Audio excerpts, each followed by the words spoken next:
What's up to all my gamers and gamers? This your boy Kano, the brutally honest gamer, and I'm back with another video. So check this out, right? So there's some news going around about Halo Infinite in the terms of some game modes missing when the game launches this holiday, right? And it's pertaining to the co-op campaign not being there and the Forge mode not being there too at launch. Basically delayed about 3 months prior to its release. So let's go ahead and break down the analogy, in my opinion.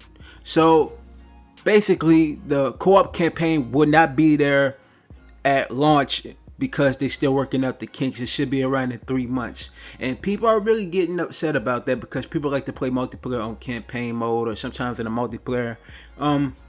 For me, I'm not even sweating it, honestly, because I just want to play the story. It's a semi-open world game, and there's a lot of things to do. You feel me? There's a point where you probably can be playing with a person that you may not know, or random or whatever, and you probably have to carry the campaign because the person probably not that good in the game. You feel me? Personally, for me, I'd rather play the campaign mode solo dolo because I like to interact with the story. I want to see what the missions are on, the side missions, if they got any collectibles, stuff in that area. And you know, it shouldn't be a thing for people to get mad about and get upset about the co-op campaign aspect. It's still going to come. At least it's not canceled. At least it's not going to be in the out the game in the long run. It's going to be in there. People are going to have fun and people are going to enjoy themselves when the co-op campaign comes into miss. Like I said, personally for me, I don't care for the co-op campaign. I'd rather play solo though on legendary, beat the game and be good with it. But you feel me? Because honestly, I'm not that big on Halo, but I definitely want to play this Halo here. You feel me? Not only that, the Forge game mode is actually delayed also too. If people don't know what Forge mode is, basically like customizing your own map, your own arena or whatever, like in multiplayer aspects of it. Personally for me, that's another area that I too much don't care for too much about. You know, I do like to be creative and create maps and stuff like that every now and then when it comes to Halo and stuff like that. But it's not a big deal. People gotta understand it's not canceled. It doesn't mean that it's not going to come on the game. It's going to be there within 3 months in advance. Well, not in advance, 3 months later. You know what I'm saying? So it's nothing to trip about. It's not a big deal. But you know, the fanboys, you know, on the PlayStation having a field day with it, saying, "Ha ha, y'all not getting some of these modes at launch." But you gotta think about it too. The Last of Us Part 2 don't even have no multiplayer, so that's hypocritical if they're gonna laugh at the stupidity behind that. But with the Forge delay, it's not a big deal. It's not canceled. We're gonna have fun with it whenever it does get released. Create customization and maps and stuff like that. The co-op campaign, it depends on. Also, you gotta look at it like this too.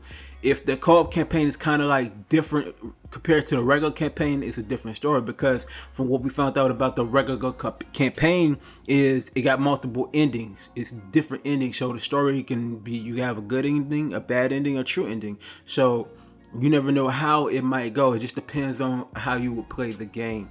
Even if you're playing solo solo or co-op in a sense. So like I said, it's nothing to really trip about. It's nothing to really be upset about to the point where you want to rage and go off on 343 Industries and Microsoft about.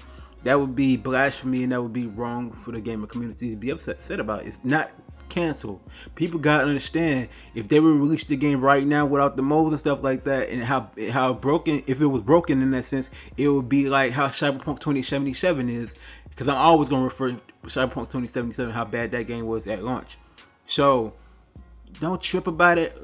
Let the game be. The campaign's still gonna be there. It's gonna be a great story. You feel me? I believe so. And I mean, I'm actually gotten excited. I got a little bit more hype for Halo, and I'm not big on Halo like that.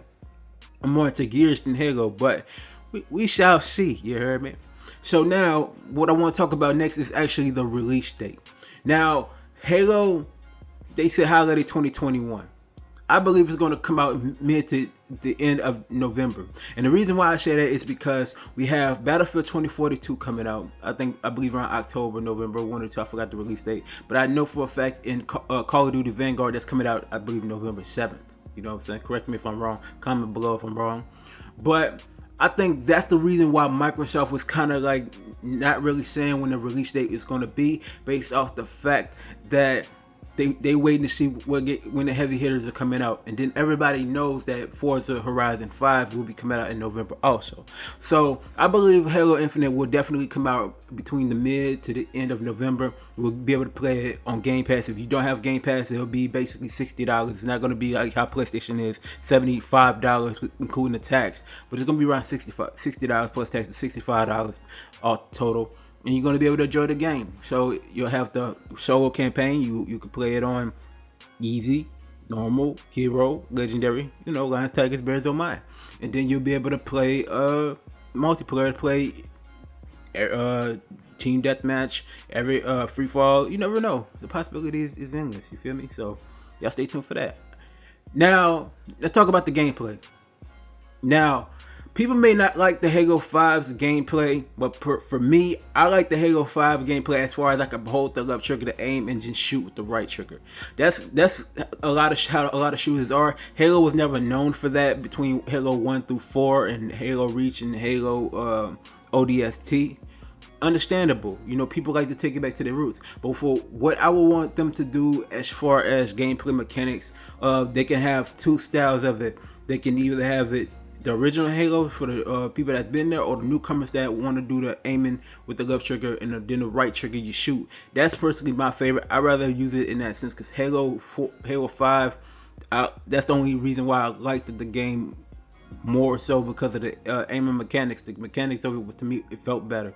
I know a lot of people is not going to agree with me in that sense, but it was easier to aim. You can get the headshots easier. You can do a lot more things. You know what I'm saying? I wasn't able to play the play test of Halo Infinite. I wish I was able to. I wish I got invited, but it is what it is.